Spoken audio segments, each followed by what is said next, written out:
Hello students. In the last class we were discussing how can we display a colored cube and also the affine transformations. Now in this video we'll discuss the three types of transformations which are available in OpenGL. Those are translation, rotation and scaling.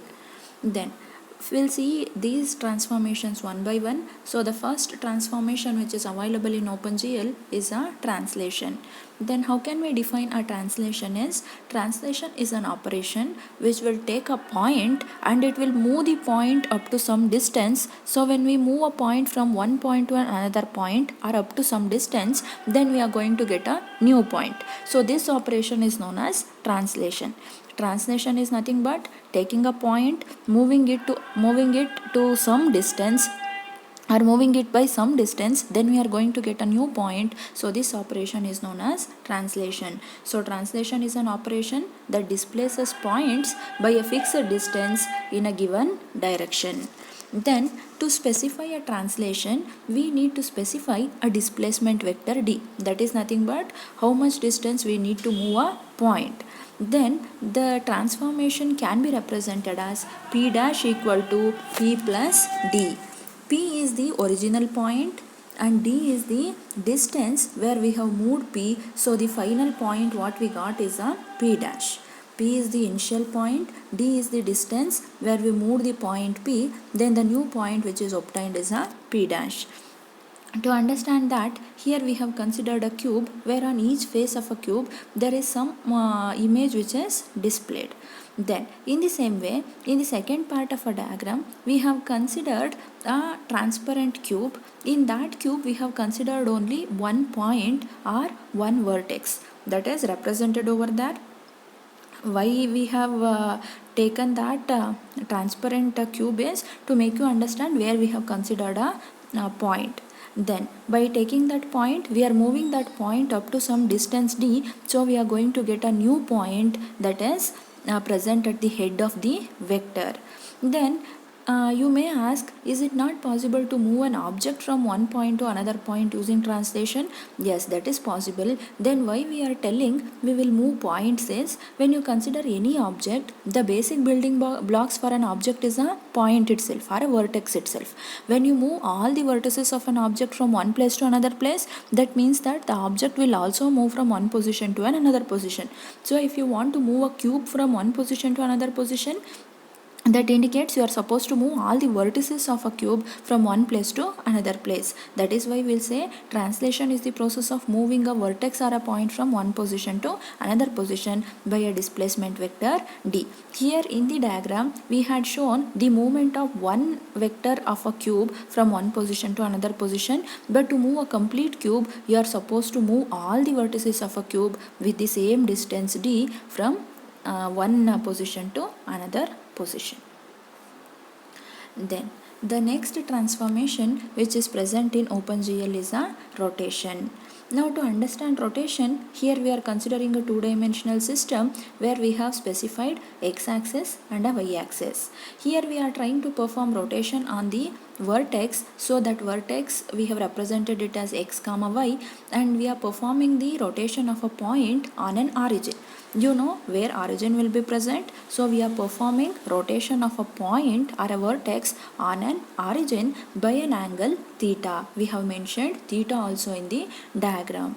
So whenever we rotate a point on the origin by an angle theta, then we are going to get a new point, or the point got moved to a new position. So that new position of a point will be represented as x dash comma y dash.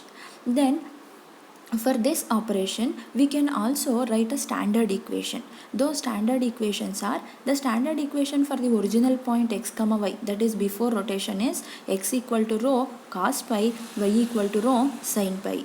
Then the equation for the point which is obtained after rotation, that is x dash and y dash, are x dash equal to rho cos of theta comma phi, y dash equal to rho sin of theta comma phi.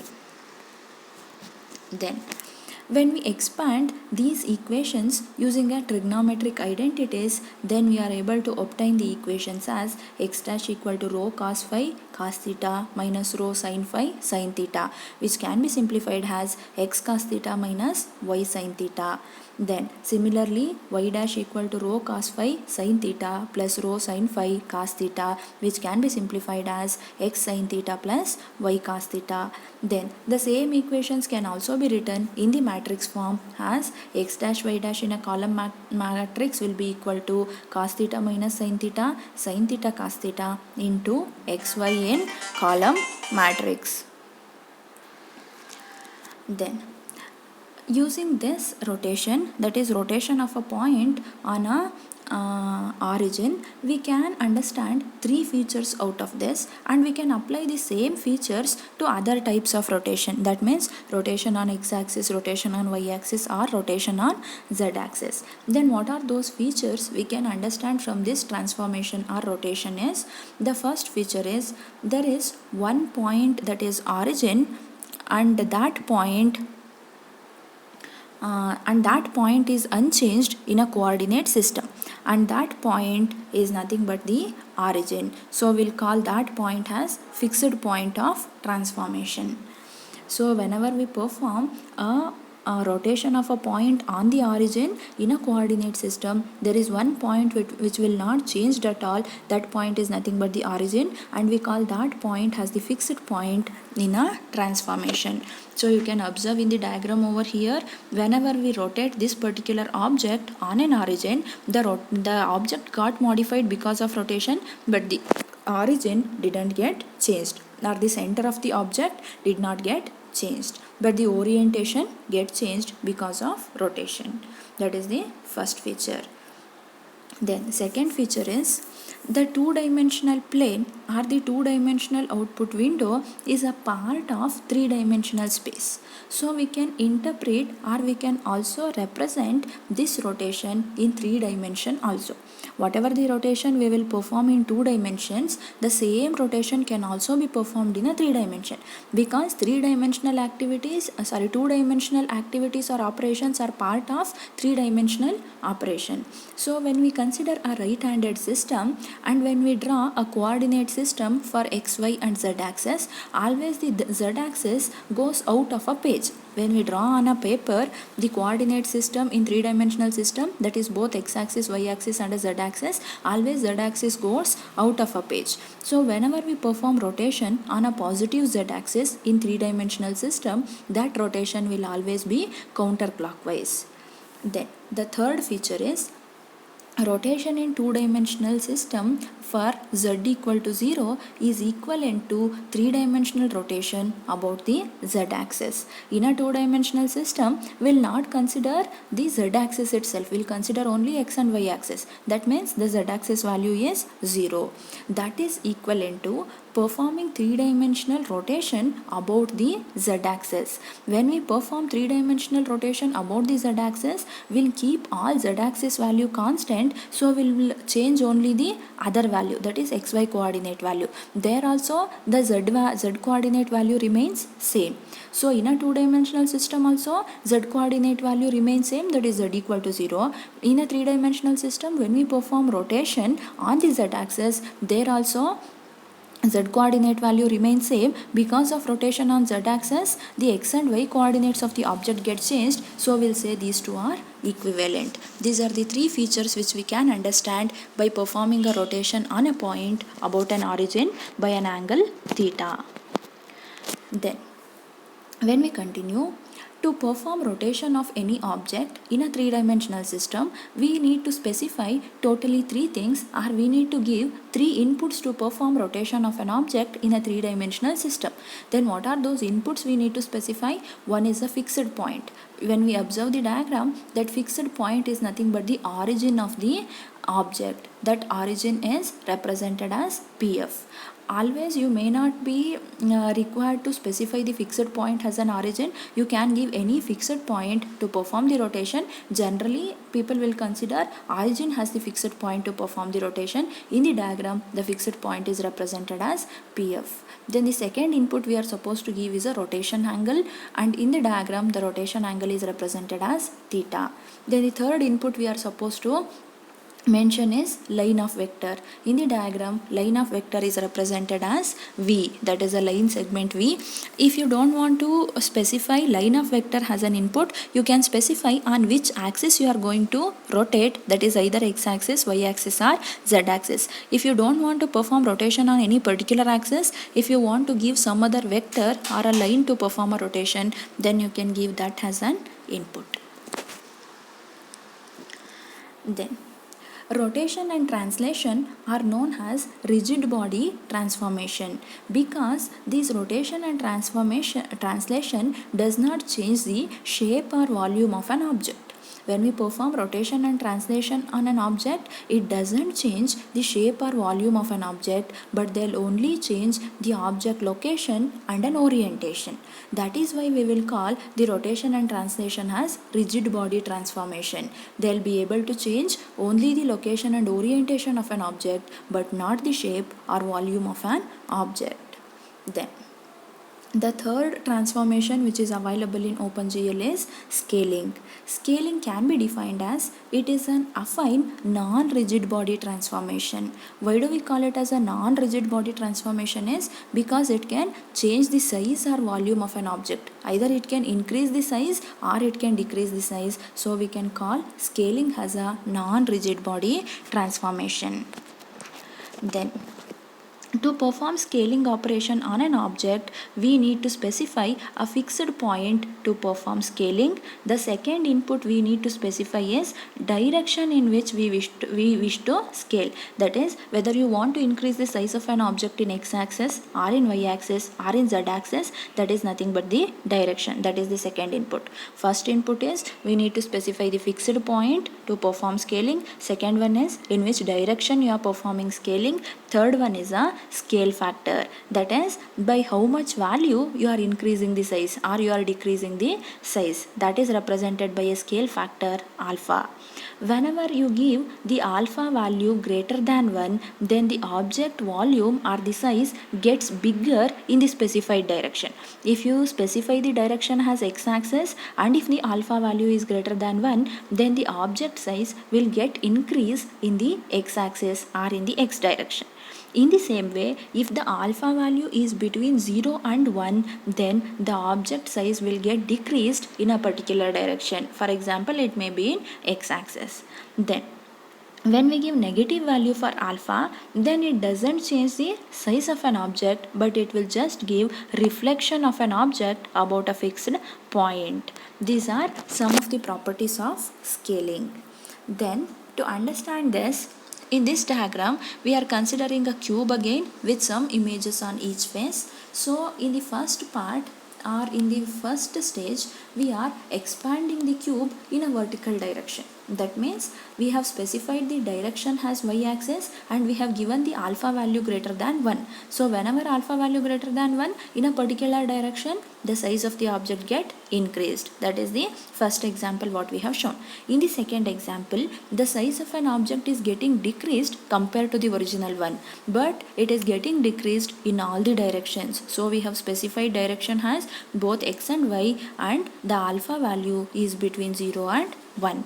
Then I said whenever we give negative value for alpha, then it will just show the reflection of an object. For that example, the second part of a diagram is giving the clarity. So whenever alpha value is less than 1, it is not changing the size of an object, but it is just showing reflection in different ways. So depending on what negative value you are giving for alpha, you are going to get different reflections of an object. Then next one is how can we perform these transformations which are available in OpenGL using homogeneous coordinate system. In the previous video, we have already discussed what is nothing but a homogeneous coordinate system. Now we'll see how can we perform transformation operations on this homogeneous coordinate system. So we'll consider the first transformation which is available in OpenGL, that is nothing but a translation. So we already know what is nothing but a translation. Translation is an operation which will displaces a point from one position to another position by a displacement vector d. So we can represent the translation operation as p dash equal to p plus d, where p is the original point, d is a displacement vector, and p dash is a new point. When we consider the homogeneous coordinates, a point can be represented in homogeneous coordinate system as p equal to x, y, z in a column vector. This we have already discussed in the previous video. In the same way, p dash can be represented as x dash, y dash, z dash and 1 in a column vector. So initial position of P is xyz, new position of P is P dash, which is represented as x dash, y dash and z dash. Then as I said, D is the displacement vector, that is the distance what P is travelled. Because the distance can be represented here as a vector, so vector can be represented in a homogeneous coordinate system as alpha x, alpha y, alpha z, 0 in column matrix. Then the corresponding equation for this homogeneous coordinate representation as are x dash equal to x plus alpha x. That means the original point will be represented by x, y and z. Whenever we move the point in x-axis with a distance alpha x, then we are going to get a new point with an x coordinate value x dash. In the same way, the original y coordinate value of a point is y. If we move y with a distance alpha y, then we are going to get new point y coordinate value, that is y dash. In the same way, the original point z coordinate value is z. If we move z by a distance alpha z, then we are going to get a new point z coordinate value as z dash. These are the corresponding equations which we can write to specify the translation operation for specific x, y and z coordinate value. The same result can also be obtained by a matrix multiplication operation also.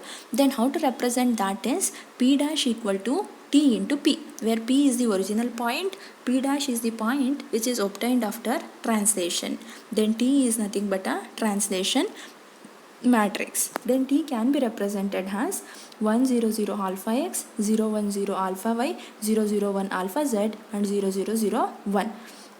There is a derivation or so much of calculation which is required to get this matrix, but that part is not there in your syllabus. You just remember the translation matrix which is used to perform a translation of a point from one position to another position.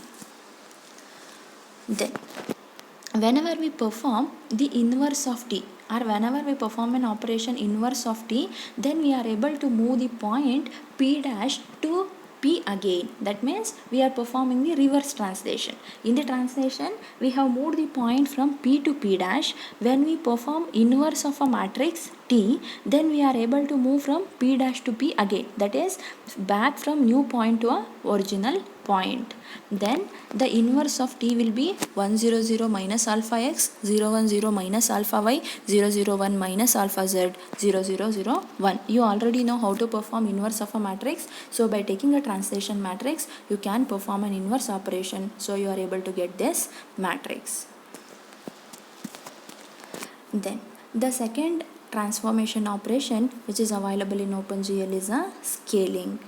Then as you know, the scaling can be performed by giving one of the input, that is a fixed point. Here we are trying to perform scaling operation on a point on all three axes. That is, the input to a scaling operation is a point. Here you are going to perform scaling operation on a point, and in which direction? In all the three directions, that is in x-axis, y-axis and a z-axis. Then with what amount you are performing scaling operation, that will be represented by alpha value, but here we are representing that alpha value as beta.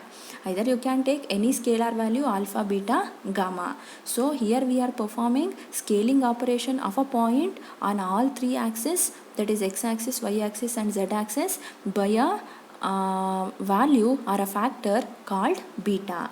Then the equations to represent this scaling operation is x dash equal to beta x into x. That is, the original point will be represented as xyz. where the x coordinate value of a point will be scaled with a factor beta x, so we are able to get a new point with the x coordinate value x dash. In the same way, the original y coordinate value of a point is y. If we perform a scaling operation on that with a factor beta y, then we are able to get a new point with a y coordinate value y dash. Then the original point z coordinate value is z. If we perform a scaling operation with a factor beta z, then we are able to get a new point with a z coordinate value z dash. So these are the equations which are used to represent the scaling operation of a point on all three axes with a factor beta. Then the same result can also be obtained through matrix multiplication. To represent that, here we are using an equation p dash equal to s into p. P is the original point, p dash is the new point which is obtained after performing a scaling operation by using a matrix called S. So this S is called the scaling matrix, and S will be represented as beta x 0 0 0 0 beta y 0 0 0 0 beta z 0 and 0 0 0 1. Again, to obtain this matrix we need to perform so many calculations, so that part is not there in your syllabus. You just remember the matrix.